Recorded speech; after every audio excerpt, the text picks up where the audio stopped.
罗西亚入侵乌克兰的战争继续伫咧拍，罗西亚也已经占领乌克兰的核电厂路，引起世界惊吓。今仔日咱台湾嘛有几多个反对核电的团体站出来谴责罗西亚，搁再发起反核电署声援乌克兰。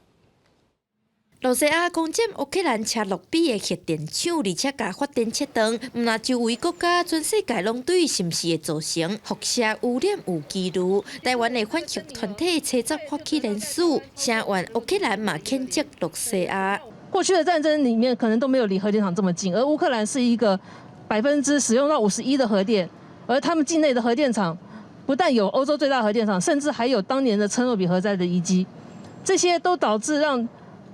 核灾的风险前所未有的距离世界是如此的接近。反核团体表示，因自册了伫全国废核行动平台联署到达，已经超过50几个团体来加入。伊嘛重申战争甲冲突无应该伫输核灾来重演。日本311核灾，阁有车诺比电厂的伤痛，拢是咱的照镜。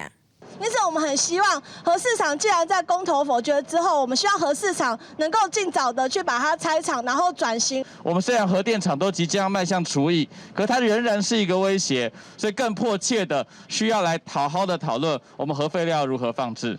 反核团体强调会继续监督政府来转型，嘛会继续替乌克兰人来联署。行政院关林辉是表示，车诺比电厂虽然断电，不过国际关注林总署发布的上新消息，认为对安全也无真大影响。目前国内环境辐射监测数字嘛拢正常。记者陈阿文李玉凯台北报道。